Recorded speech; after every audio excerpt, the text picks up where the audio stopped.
You didn't click this video by accident. Something deep inside you pulled you here. You might call it curiosity or coincidence, but maybe it's neither. Because lately, you've been feeling it, haven't you? That quiet ache behind everything. You laugh, you scroll, you live. But somewhere between the noise and the silence, you've started to wonder if any of this truly means something. Most people never stop long enough to ask that question. But you did. And that's what makes you different. This isn't a video that will tell you how to fix your life or how to be happy in 10 easy steps. It's something far deeper and far more dangerous. Because once you see what this book reveals, you can't unsee it. So whatever pulled you here, don't ignore it. You were meant to hear this. There's a strange silence that follows every noise we chase. When the applause fades, when the lights go out, when the people who once called our name move on, something deeper begins to whisper. And if you listen closely enough, you'll hear the same question that has haunted humanity since the beginning of time. What does any of this mean? You and I are born into a world already spinning with answers. Work hard, earn enough, love someone, raise children, leave something behind. And yet, even when we do all of that, a quiet part of us still feels unfinished. Like the story we were told isn't the one we were meant to live. That's where the old voice of wisdom speaks not from a pulpit or a page, but from within the exhaustion of living. It says, everything is meaningless. Not as despair, but as truth. Because when you finally stop clinging to meaning, you begin to see life for what it really is. A vast, fleeting, beautiful moment, like vapor in cold air, like sunlight on dust. It's there, and then it isn't.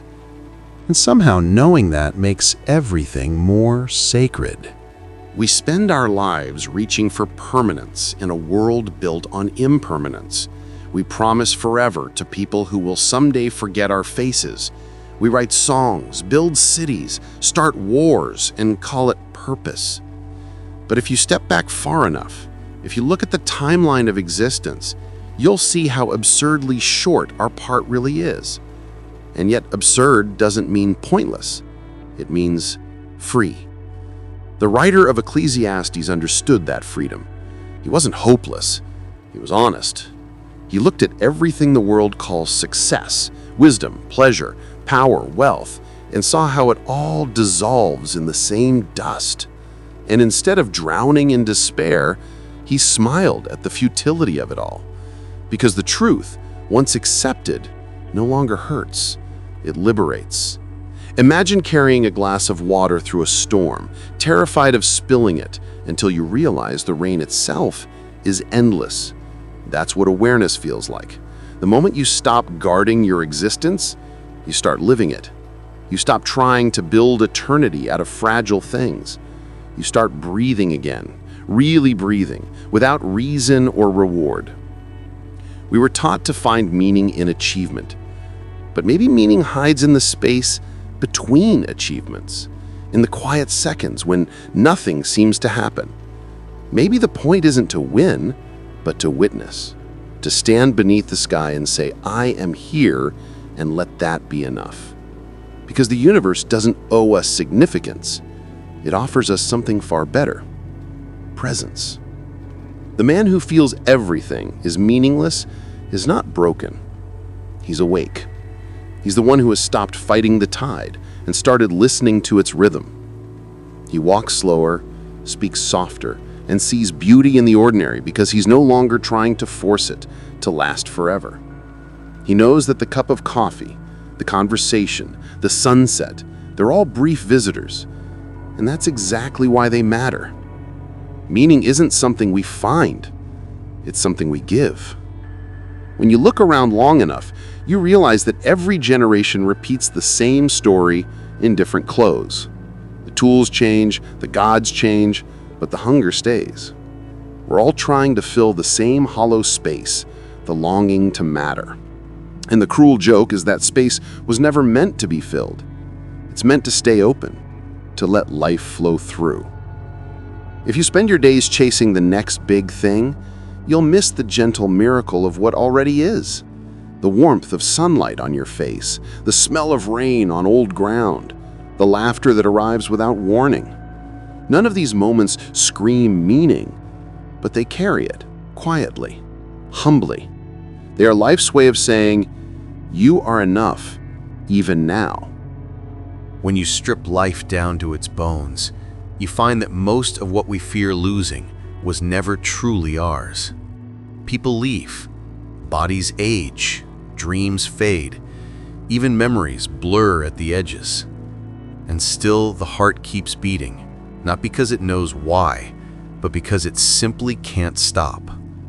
That's what existence is, the beating heart of something that doesn't need a reason to continue. There's a strange peace that comes when you stop demanding life to justify itself.